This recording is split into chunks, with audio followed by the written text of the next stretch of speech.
Madam film policy అడిగారు మీరు. Yeah! Yeah! అది ప్లీజ్. ఫిలిం పాలసీలో నేను క్లుప్తంగా ఒక 3-4 సూచనలు చెప్తా. తర్వాత అది విధానపరమైన నిర్ణయాలకు డీప్‌గా వెళ్ళడం ఉంటుంది కాబట్టి ఆ సమయం సరిపోదు. అయితే నేనేమంటున్నా అంటే ఫస్ట్ ఒక ఫిలిం ఇన్స్టిట్యూట్ పెట్టాలి. అప్పుడు ఏమవుతుంది, మనం ఫోకస్ అంతా కూడా ఎదిగిన ఇండస్ట్రీని మర్చిపోదాం. అది ఎదిగిపోయింది, వాళ్ళతో పంచాయతీ కూడా లేదు, అక్కడ పక్కన పెడదాం. తెలంగాణ వచ్చింది కాబట్టి ఒక సమాంతర ప్రత్యామ్నాయ సినిమా పాలసీ తేవాలి. సమాంతర అంటే ప్యారలల్. ఓకే, వాళ్ళకు గవర్నమెంట్ అవసరం లేదు ఇప్పుడున్న ఎదిగిన ఇండస్ట్రీకి. ఉల్టా వాళ్ళే గవర్నమెంట్కి ఏమైనా హెల్ప్ చేసే స్థితికి చేరినరు. కాబట్టి ఇప్పుడు మనం గ్రౌండ్ లెవెల్ నుంచి వస్తాం. ఒక ఇన్స్టిట్యూట్ పెట్టేసేస్తే పిల్లలు ఆర్టిస్టిక్ ఉన్న వాళ్ళకు సినిమా వైపు మోల్డ్ అయ్యే పాలిషింగ్ జరుగుతుంది ఇన్స్టిట్యూట్ ఉంటే. ఆల్రెడీ ఆర్టిస్ట్గా చలామణి అయ్యేటోళ్ళు ఇప్పుడు పెళ్ళిళ్ళ ఫోటోలు గీటోలు బాగా తీస్తుండ్రు, పాటలు కూడా పాడుతుండ్రు స్టేజ్ల మీద. అది అట్లాంటి వాళ్ళకు ఒక స్కిల్ డెవలప్మెంట్ ప్రోగ్రామ్ తీసుకొని సినిమా కెమెరా ముందు ఎట్లుండాలి, రికార్డింగ్ థియేటర్లో ఎట్లుంటాయి అనేటి కొద్దిగా మనం నేర్పించినాం అనుకోండి, స్కిల్ డెవలప్ బ్రహ్మాండంగా తయారవుతారు. అంటే ఏం లేని వాళ్ళకేమో ఇన్స్టిట్యూట్, వీళ్ళకి స్కిల్ డెవలప్మెంట్, అప్పుడు ఒక నిర్మాణం మెల్లమెల్లగా మొదలవుతుంది. ఆ తర్వాత మద్రాసు నుంచి ఇక్కడికి వచ్చినప్పుడు ఏమేం చేశారో అవి మళ్ళా చేస్తే చాలు. ఫర్ ఎగ్జాంపుల్ పన్ను మినహాయింపు ఇవ్వాలి ఆ ప్రత్యేక సినిమాకే. దాంట్లో ఏంది, ఇప్పుడు ట్రైనింగ్ అయిన పిల్లలు ఉంటారు కదా, ఆల్రెడీ పన్ను అవన్నీ ఇస్తున్నారు కదా, పన్ను రాయితీ పన్నులు ఇస్తున్నారు కదా. తీసుకుంటున్నారు. పన్ను అంటే స్పెషల్ మినహాయింపు ఇవ్వాలి. కాదు, స్పెషల్ కేటగిరీస్ వాళ్ళకి పన్ను అది ఎప్పుడు తీసుకోవట్లేదు కదా. సినిమా తీసినాక ఎడ్యుకేటివ్ ఫిలిం అయితే తీయడానికి ఉంది.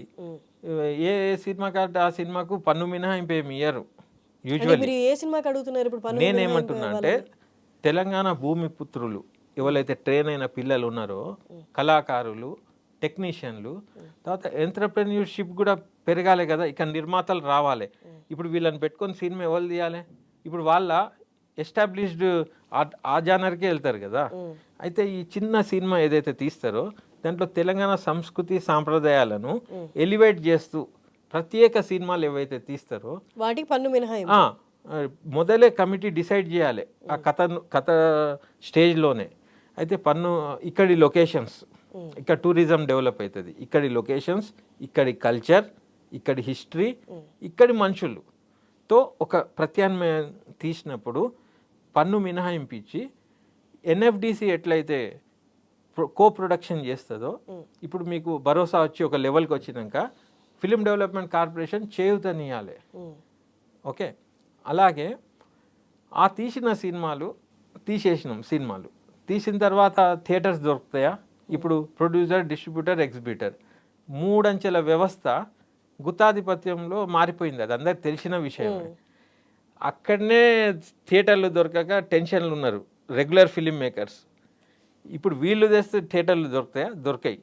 కాబట్టి ప్రభుత్వం ఒక నిర్ణయం ఏం తేవాలంటే ఇట్లాంటి సినిమా వచ్చినప్పుడు ప్రభుత్వం దాన్ని కాపాడుకోవడానికి 2 షోలు ఇవ్వాలి. ఆ సినిమా వచ్చినప్పుడే, ఊకే రావు ఆ సినిమాలు.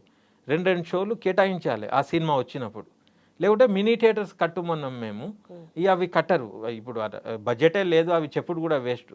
ఉన్న థియేటర్స్లోనే ఇట్లాంటి సినిమా వచ్చినప్పుడు ఎఫ్డిసి కో ప్రొడక్షన్ ఉంది కాబట్టి అట్లాంటి సినిమాకి 2 షోలు ఇచ్చినప్పుడు అది ఆడియన్స్కి రీచ్ అవుతుంది, వాళ్ళ కళ ఆడియన్స్కి తెలుస్తుంది. కొంతకాలం తర్వాత ఎప్పుడైతే అది ఒక క్రేజ్ క్రియేట్ అయినప్పుడు ఈ సినిమాల కంటే ఆ సినిమాలో ఆడతాయి. ఇది నా విజన్ అది. ఎందుకంటే మీరు చూడండి, యూట్యూబ్ల ద్వారా, సోషల్ మీడియా ద్వారా ఇప్పుడు హీరోలకు పెట్టే స్టేజ్కి వచ్చింది తెలంగాణ యాస, భాష. అవునా కాదా? ప్రభుత్వం దాంట్లో చేసింది ఏం లేదు. అది క్లిక్ అయినాక వచ్చి మా తెలంగాణని ఓన్ చేసుకుంటారు వట్టిగానే. కానీ సోషల్ మీడియా ప్రభావం వల్ల తెలంగాణ అరే బాగుంది కదా అని చెప్పి అందరూ ఆస్వాదిస్తున్నారు. సేమ్ వేలో వెండి తెర మీద కూడా చూసే అలవాటు పబ్లిక్కి చేస్తే అప్పుడు పబ్లిక్ దానికి ఎంజాయ్ చేయడం స్టార్ట్ చేసినప్పుడు కమర్షియాలిటీ ఏర్పడుతుంది. ఇట్లా దీనికి ఎంత బడ్జెట్ కావాలి? చిన్న చిన్నవి నేను చెప్పినాయి. ఒకడెవడో కథ తీసుకొని వస్తాడు, వాడికి అవకాశాలు ఏడ దొరుకుతాయి, ఎవడిస్తాడు? ఫస్ట్ అండర్ ఎస్టిమేషన్తో స్టార్ట్ అవుతుంది. ఎఫ్డిసి ఒక కమిటీ పెట్టి కథ తీసుకొని వస్తే చాలు, అది చదివి ఒక 2 ఎడిటింగ్ సూట్లు, ఓ 2-3 కెమెరాలు, ఇన్ఫ్రాస్ట్రక్చర్ ఇస్తే వాళ్ళు పోయి చేసుకుంటారు కదా. చేసుకున్న తర్వాత ఇంటర్నేషనల్ ఫిలిం ఫెస్టివల్స్ వైపు మలచాలి వీళ్ళను. అప్పుడు ఏమవుతుంది, ఒక గ్లోబల్ ఎక్స్పోజర్ వస్తుంది అట్లాంటి సినిమాలకు. ఇప్పుడు ఇరానీ ఫిలిమ్స్ ఎట్లున్నాయి ఆ టైప్ వెళ్దామంటున్నాను నేను. అప్పుడు ఏమవుతుంది, ఈ కళాకారులకు ఒక ప్రపంచ లెవెల్లో ఒక ఖ్యాతి దక్కుతుంది, రాష్ట్రానికి ప్రభుత్వానికి కూడా గ్రేట్గా ఉంటుంది. ఇక్కడ ఒక అంటే ఇప్పుడు ఒక జాబ్కి ఇలా ఎలా అప్లై చేయాలంటే వాళ్ళకంటే ఒక కేటగిరీ ఉంటుంది, ఇంత చదువుకోండి, ఇంత క్వాలిఫికేషన్ ఉంటుంది కాబట్టి అక్కడ కొంత స్క్రూటనీ అయిపోద్ది. కొంతమంది అప్లై చేసుకోవాలి, ఎవరు క్వాలిఫై అయిన వాళ్ళు అప్లై చేసుకుంటారు. ఇప్పుడు సినిమా అనేసరికి కథ ఉన్న వాళ్ళకి కథ చదివి ఇవన్నీ ఆపర్చునిటీస్ ఇవ్వాలి అంటే కథ చదువుకున్న వాడి దగ్గర ఉంటుంది, చదువులేని వాడి దగ్గర ఉంటుంది, ఉద్యోగం చేసుకున్న వాడి దగ్గర నుంచి ఇంట్లో కూర్చున్న వాళ్ళకి కూడా. ఇక్కడ స్క్రూటనీ ఎక్కడ ఉంది, క్వాలిఫికేషన్ ఎక్కడ ఉంది? ఎగ్జాక్ట్లీ. నేను ఏమన్నా మొదట్లో ఏమన్నా ఒక ఇన్స్టిట్యూట్ పెట్టాలి అన్నా నేను. దాంట్లో ట్రైనప్ అయిన వాళ్ళ దగ్గర కథ ఉంటుంది. ట్రైనింగ్ అయినంత మాత్రాన కథతో ప్రొడ్యూసర్ దొరుకుతాడు, వాళ్ళకు దొరకడు. అయితే ఎఫ్డిసి బాధ్యత ఎంతవరకు ఉండాలంటే శిక్షణ ఇవ్వడం, అవకాశం కూడా ఇవ్వడం, సినిమాలకు చోటు ఇవ్వడం వరకు. ఫిలిం డెవలప్మెంట్ కార్పొరేషన్ ఏదైతే ఉన్నదో వాళ్ళకి జీతాలు ఇచ్చి వట్టిగా టైం వేస్ట్ చేస్తున్నారు వాళ్ళు. వాళ్ళకి పని పెట్టాలి, ఇదంతా వాళ్ళకి పనే లేదు తెలుసా మీకు. చిల్డ్రన్ ఫిలిం ఫెస్టివల్ ఉన్నప్పుడు ఓ పని ఉండేది, అది కూడా లేదు ఇప్పుడు. అసలు ఫిలిం డెవలప్మెంట్ కార్పొరేషన్ ఎత్తేద్దామన్నారు గత ప్రభుత్వం. నేను 500 మందితో చంద్రవదన్ ఐఏఎస్ ఛాంబర్లోకి మాప్ ధర్నా చేసిన, పోయి ఉండాలని చెప్పి. ఉంటేనే కదా అభివృద్ధి గురించి ఏమన్నా చెప్పడానికి ఉంటుంది. డిపార్ట్మెంటే లేకుంటే ఎట్లా? అప్పుడు నెల లోపల ఏర్పడ్డది. ఆ ఐఏఎస్ కూడా అభినందించిండు, correct, your point is right అన్నాడు. మొదలు నెగటివ్గా వచ్చిండు, ఏంది ఇది అని. నెక్స్ట్ డే సీసీ కెమెరాలు కూడా పెట్టిండ్రు. అయితే ఆ తర్వాత వేరే ఏమైంది, ఏం కాలే. వేరైనాక ఈ పని పెట్టాలి అంటున్నా నేను. ప్రభుత్వం చేసే పనే కదా ఇది. అప్పుడు చేసిండ్రు కదా, చెన్నై నుంచి వచ్చినప్పుడు చేసిండ్రు. ఇప్పుడు భూములు ఇవ్వాలని నేను అంటలేను, భూములు ఇవ్వండి, అవి ఇవ్వండి, అది సెకండ్. ఫస్ట్ అవకాశాలు ఇవ్వండి, శిక్షణ ఇవ్వండి, చోటు ఇవ్వండి. టాలెంట్తో మనుషులు ఎదుగుతారు, ఒక కొత్త ప్యారలల్ ఇండస్ట్రీ తయారవుతుంది. దాంట్లో నష్టం ఏముంది, ప్రభుత్వానికి కూడా లాభమే కదా. అది నెక్స్ట్ పాలసీ ఇవేనా, ఈ 3 పాలసీలు? ఇది బేసిక్ పాలసీ. ఒకవేళ గవర్నమెంట్ గనక అరే అప్పటిలాగా ఇప్పుడు చేయాలనుకుంటే వీళ్ళకి వసతి సౌకర్యాలు, భూములు ఎవరెవరికో ఇస్తుండ్రు, ఏమో చేస్తుండ్రు. ఇప్పుడు ఒకడు వస్తాడు, ఎవడో సినిమానే నా ప్రొఫెషన్ అనుకొని ఉంటే అట్లీస్ట్ వాడికి 2 రూమ్లను ఉండడానికి ఏమన్నా ఇస్తే వాడు నిరంతరంగా ఈడనే ఉండి చేస్తాడు. వాడు ఏడుంటాడు? ఇప్పుడు ఉన్న కాస్ట్లీ దీనికి భూమి కొనాలన్నా, ఫ్లాట్లు కొనాలన్నా ఈ ఎదిగే ఆర్టిస్టులు ఏడకొంటారు? అప్పుడు చిత్రపూర్ ఎట్లా ఇచ్చిండ్రో ఇట్లాంటి ట్రైనింగ్ అయిన వాళ్ళకు వీళ్ళకు ఒక ట్రాక్లు వెళ్తుండ్రు కదా, వాళ్ళకి వసతి సౌకర్యం కల్పించాలి, అది ధర్మం. అది అప్పుడు నీకు ఇండస్ట్రీ ఇంకా ఎదుగుతుంది. లేకుంటే తెలంగాణ తెచ్చుకొని ఎందుకు? మరి వేరే స్టేట్ ఏమవసరం ఉండే నీకు? అందరూ ఉండే.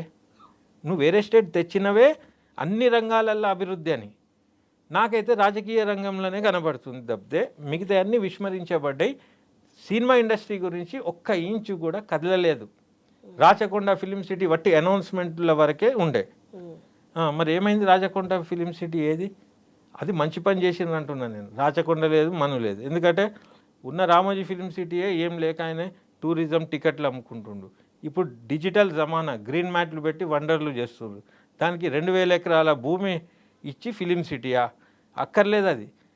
అక్కడ ఇంటరాక్టివ్ మీటింగ్ విత్ తలసాని అని ఒక మీటింగ్ పెట్టినారు అన్నపూర్ణ స్టూడియోలో, అందరిని కూర్చోబెట్టి దీని అనౌన్స్మెంట్ గురించి. అప్పుడు ఒక చిన్న లీకేజ్ వచ్చింది. ఏమని? కొల్లెట్రల్లు పెట్టి గవర్నమెంటు కొంతమంది ధనవంతులు రాచకొండ ఫిలిం సిటీ అని గెటప్ ఇచ్చి వాళ్ళు స్టూడియోలు అన్నట్టు నడిస్తే లేకుంటే బ్యాంక్ తీసుకుపోతుంది. అదొక స్కామ్ ఉండే, రియల్ ఎస్టేట్ దందా చేసే ప్లాన్ ఉండే. అవన్నీ తెలిసినాయి మాకు.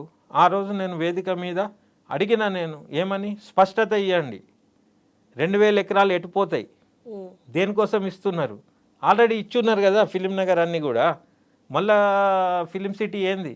ఆ ఫిలిం సిటీ మళ్ళీ ధనవంతులకు పోతుందా, కళాకారులకు, కార్మికులకు పోతుందా? అందరు ఉన్నారు ఆ మీటింగ్లో. ఒక 5000 మంది ఉన్నారు. 100 కుర్చీలు ఇరిగినాయి ఆ రోజు, ప్లాస్టిక్ కుర్చీలు. పోయేటప్పుడు టెంట్ హౌస్ వాడు ఆ లిస్ట్ నాకు తెచ్చి ఇచ్చిండు అనమాట.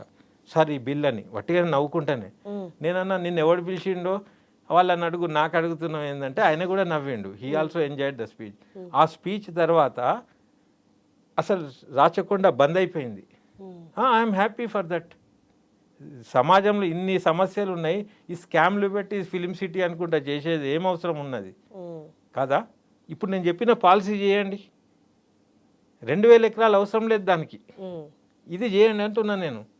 ఇది ఈ ప్రభుత్వం అన్న చేస్తుందని నేను ఆశాభావంతో ఉన్నా.